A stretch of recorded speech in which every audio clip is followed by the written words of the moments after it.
Hey, welcome back to the Sales Unscripted podcast. I am Margaret Henney. I'm Brian Neal, yeah. And this is Real Talk, Real People, Real Selling. We were, okay. I was getting ready to tell Brian about this, and then he goes, wait, should we be recording right now? And so I asked Margaret, the first episode we recorded, she said, what'd you do this weekend? I told her, And I said, what'd you do? I don't think you told me. She goes, no, I didn't. And then you started to tell me something. And then I said, hang on, let's press record. Exactly. So all I heard is what you did. You tell me now live and I'll listen. Real talk, real people.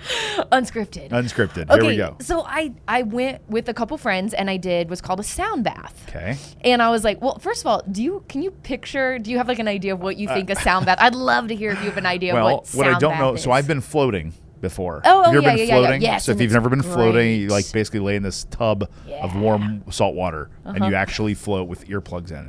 It's really great. Yeah. So I've been floating. So I didn't know if it was floating, the bath part of it, with music coming. But then I also then picture when you said sound bath, the which I've never done one of these. I'd love to do the silent disco. Oh my gosh, I've never done that either. Has their headphones on, they're hearing the music. Fun. So I'm picturing that. Then I'm just picturing you like choosing this type of music to be showered with. Those are my visuals. Okay, those are both. First of all, the first one would be amazing to be like floating, but you've got like great tunes, music. I think that would be amazing. Yes. No, this is a little bit different. So we went over to a friend. So Okay. This woman does this. I will put it in the show notes because her name is Sarah, but I cannot remember her last name Okay. right now. Shout out Sarah. Hi, Sarah. And she has these huge like quartz bowls. So, and they're like made out of different, crystals or gemstones or, whatever. This is the woo coming out I in got me. you. Here we go. And so like you lay down, you light some candles, you got some incense, you're getting all zen. She invites you to release the tension in your body. It's like very ASMR stuff. Yeah. And then she uses these bowls and it's like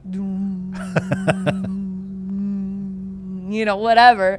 But you can feel it through, like you can feel the vibrations in your body. And so it feels a little bit like you're being, coated. Bathed. In sound. I love it. That's a sound That wasn't bath. what I was thinking. Yeah. So do you get to choose, kind of like if we were going like take a bubble bath, like you want blueberry or bubble gum. Do you get to choose the sound? Does everyone have to listen to the same sound? I think it's all the same sound. So she's doing that. I know what you mean. Yeah, and then there'll be like little like tinkling stuff. I don't know, because my eyes were closed, so I also like couldn't picture what was happening until I like sat up and I was like, this is not what I was picturing that you were using. They were all these like beautiful different colored bowls and I don't know, whatever. So. Free of substance? Free of substance. Yeah, it was free of substance. But I have to say, when I was in it, I was like, this could be a whole lot better. But no, it was great. Funny. So that's what. So what I made did you for my do? weekend. What made you like? You're sitting around thinking, what do you guys want to do this weekend? I've got an idea. Let's do a sound bath. How'd you come up with this idea? Okay, it's funny that you ask. I have this incredible. I have a couple of different incredible groups of women friends. Awesome. This group we're all kind of called different things. These are my wild women friends. Okay, good. I like that. And we had gone and done like a retreat together in Colorado. And like these are definitely my incredible woo friends who are like into all of this and doing the meditating. And we even did like actually I think you would have loved this when we did this retreat. There was something called ecstatic dance. Have you ever heard of doing ecstatic dance? Ecstatic, like I'm like excited. Yes, exactly. Ecstatic? But it's basically not like static dance, like I freeze. No. You just like stand there. Exactly. No. And like. So there's music, but you're just kind of like, it's very theater. You're taking up the space and jumping Margaret is around. doing theater moves on me right here. I wish you could see me. Well, okay, check out our YouTube channel and you'll see what it looks like. But no, ecstatic dance. No, I've never. So you did that too. I love this. I love this. This is my favorite podcast. This is a very great representation of how different we are. It's great, but I would be into that to a point. I think I would be. That'd be fun. The interpretive. Interpretive dance, exactly. Is it interpretive-ish? Kind of. I mean, just the idea is like you're not really following any movements and you're not worried about what anybody else is doing. You're just kind of moving so however if I'm you want. 80s popping and locking, I'm good. Like no one's judging that, right? No, doesn't matter. Everything is fair game. So that's so funny. So that's what I did. Take up your space. That's really fun. Yeah. We should do a silent disco. I'd love to hear if any of our listeners have done the silent disco. We need to do that. We've got like the as an headphones. event. Is it the first ever unscripted sales unscripted podcast, Silent Disco? Yes, we would host. Oh, be for our local people here in Indy, but if you're not here, it'd be flying. Wouldn't that be fun? Do playlists, DJ. I'd love to DJ that. Well, we've already started our playlist. We still need to build on it. We do have a sales unscripted playlist with some prints and a couple other things. All right, topic. Yes. You mean you? Me, both. Okay, so we're building on the last episode. Yes. Talking about Enneagram. Again, if you haven't listened to it, go back and listen to that episode about the Enneagram. Take the test, see what your number is. Yep. I'm a 9. Brian's a 7. Yep. We talked about kind of what it was like selling from our persona, but today we wanted to kind of visit, what it's like selling to other people's personas and kind of identifying what that is so you can tailor to them in an authentic way. And this is such an important thing these days. I think the world's more self-aware. I think so I think now that we have that, we can use it to our advantage.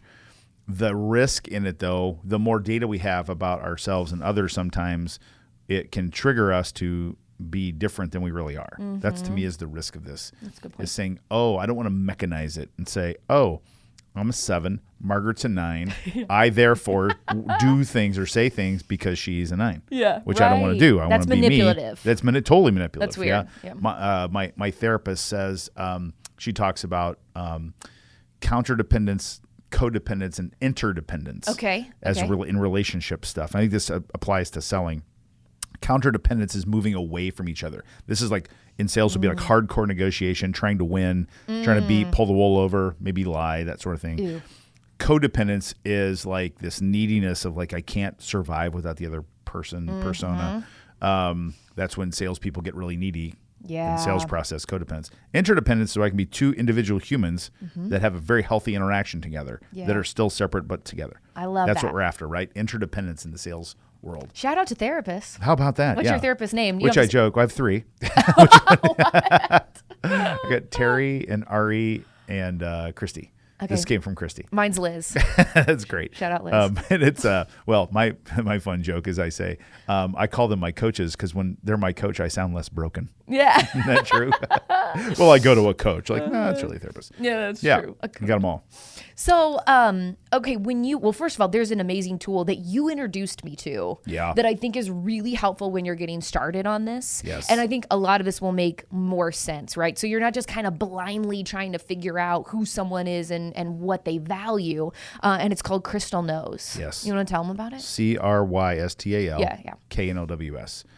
It's a little software widget thing that you pay for. It's worth every dime and then some. Totally. That lives on Google Chrome or whatever browser thing you use. And it goes, when you go on someone's LinkedIn page, it tells you not just their personality type, but it actually coaches you on how to speak to them, how to email them, how to sell to them, how to talk price with them. Yes. And it's phenomenal. It's amazing. Phenomenal. And it is dead on. It's a little bit creepy because you're like, how do you know this? It is. But there's so much information out there that in my mind, hey, you might as well use it. And it's good for both parties because you're not using it to manipulate them. It's just to say like it's a really great insight into what is important to them, what they value. And so you can prioritize those things. Yes. And you can acknowledge what I love about it too.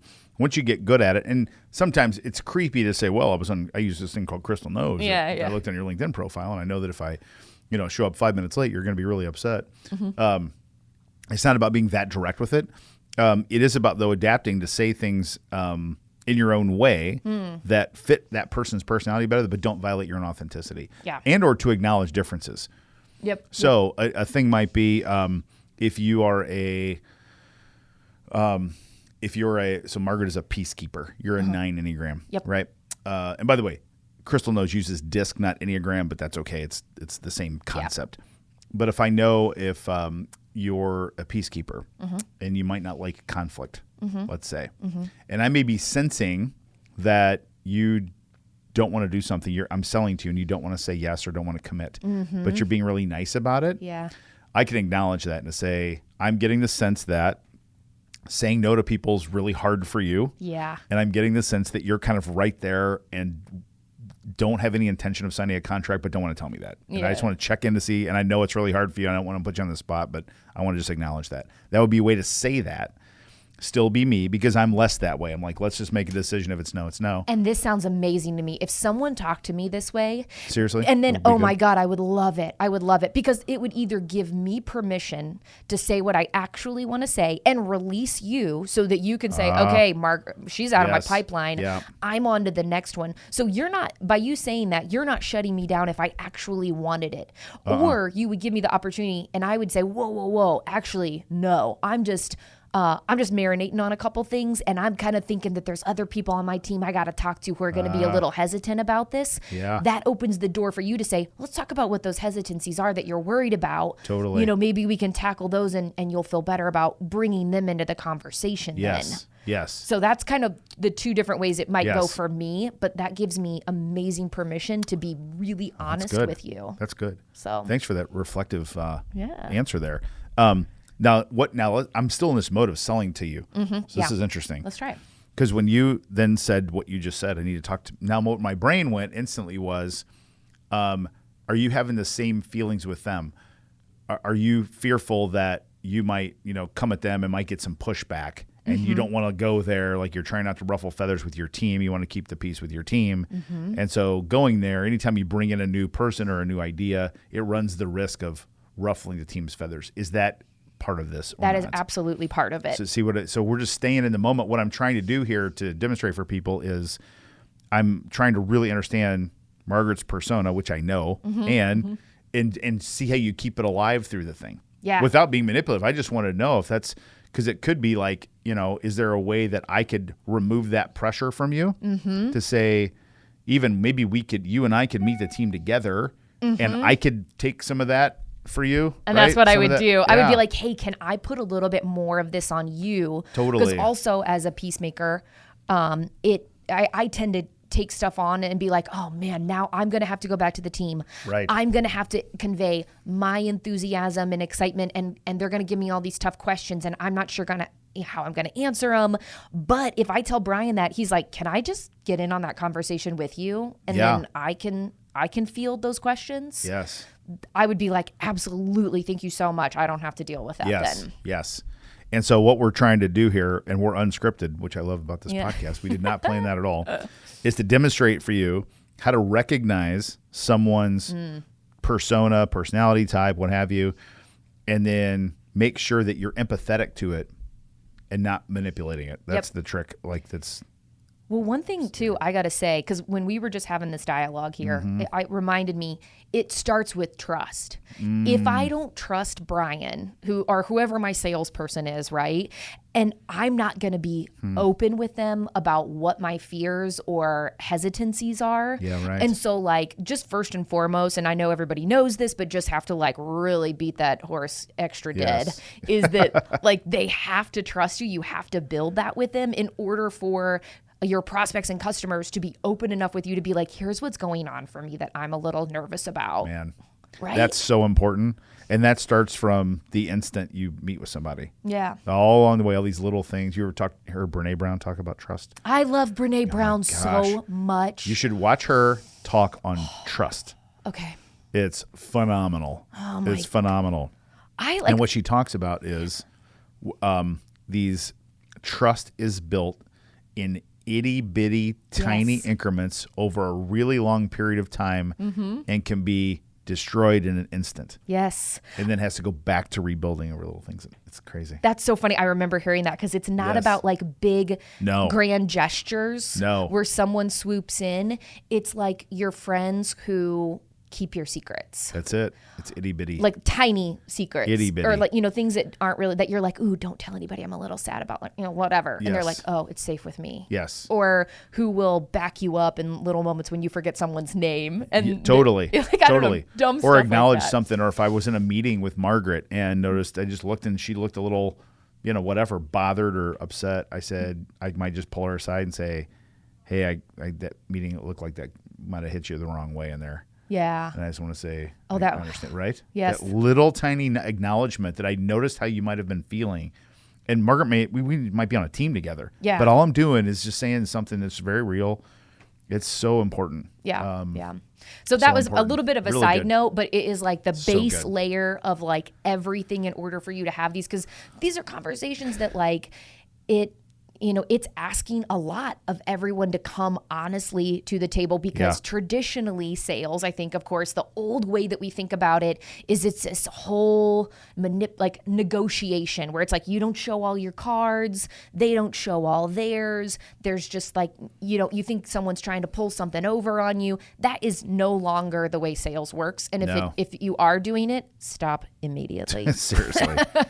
and I think sales teams, if you're listening to this, you probably get some messaging from a leader, and we'll play the generational thing here. A Gen X person who, like me, that was taught by a baby boomer on how to negotiate, was all based in manipulative, lying, not showing your cards, not trusting, not showing trust, no vulnerability whatsoever. Yep. You see this, I'm not a fan, but the Major League Baseball, so in the United States here, Major League Baseball, the players and the owners are negotiating, and everyone says it's the other person's fault. And doesn't feel like there's any relationship there to build anything. There's no trust built up, and I don't know why that is.